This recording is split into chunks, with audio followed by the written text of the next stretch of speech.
الصلاة والسلام على أشرف رسول الله وعلى آله وصحبه أجمعين. ഏറെ ബഹുമാനപ്പെട്ട ഉമ്മമാരെ, സഹോദരങ്ങളെ, എന്നെ കേൾക്കുന്ന എല്ലാവർക്കും അസ്സലാമു അലൈക്കും വറഹ്മത്തുള്ളാഹി തആല വബറകാതുഹു.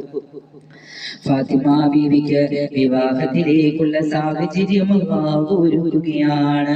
അങ്ങനെ വിവാഹം കഴിഞ്ഞു. രണ്ടൊട്ടകം മാത്രം സദ്യക്ക് വേണ്ടി ഉമ്മു ഐമനെ കൂടെ പറഞ്ഞയച്ചു. കുറുനാരി ചമഞ്ഞുകൊണ്ട് ഫാത്തിമ ഇറങ്ങുകയാണ്. നബിയുടെ വീട്ടിൽ നിന്ന് ഇറങ്ങുന്ന നേരം നബി സല്ലല്ലാഹു അലൈഹി വസല്ലമയെ നോക്കിക്കൊണ്ട് ഫാത്തിമ ബീവി കരയുകയാണ്. വല്ലാത്ത ബന്ധമാണ് ഈ പിതാവും പുത്രിയും തമ്മിൽ.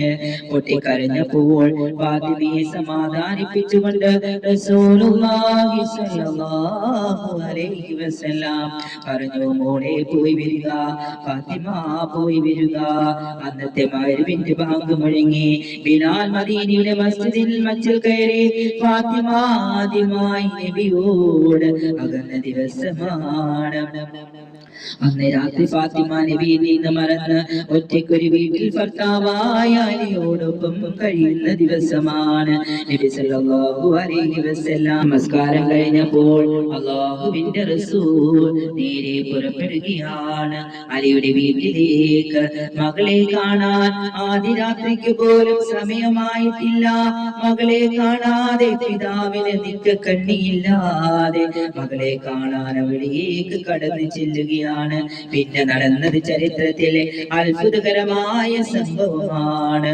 നേരെ കടന്നു ചെന്നപ്പോൾ ഫാത്തിമ സന്തോഷിച്ചു.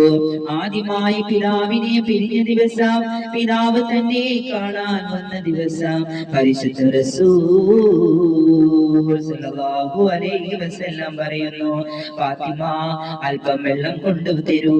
അല്ലാഹുവിന്റെ റസൂൽ ആ പുണ്യമാക്കപ്പെട്ട കൈകൊണ്ട് മിഗ്റാജിന്റെ രാവിൽ ഉയർന്നു പോയ കരമേ അബൂ ഖുബൈസ് മലയുടെ മീതെ ചൂണ്ടിയപ്പോൾ ചന്ദ്രനെ പിളർത്തിയ കൈയെ ആ കൈ കൊണ്ട് വെള്ളമെടുത്തിട്ട് ഫാത്തിമയുടെ മേലേക്ക് കുടയുകയാണ്.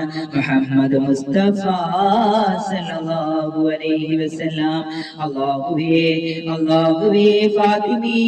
ഫാത്തിമയുടെ മക്കളെയും ശൈത്താനിൽ നിന്ന് കാത്തിരക്ഷിക്കണമേ അല്ലാഹ്. ഫാത്തിമയുടെയും അലിയുടെയും കുടുംബത്തിൽ ബർക്കത്ത് ചൊരിയണമേ അല്ലാഹ്.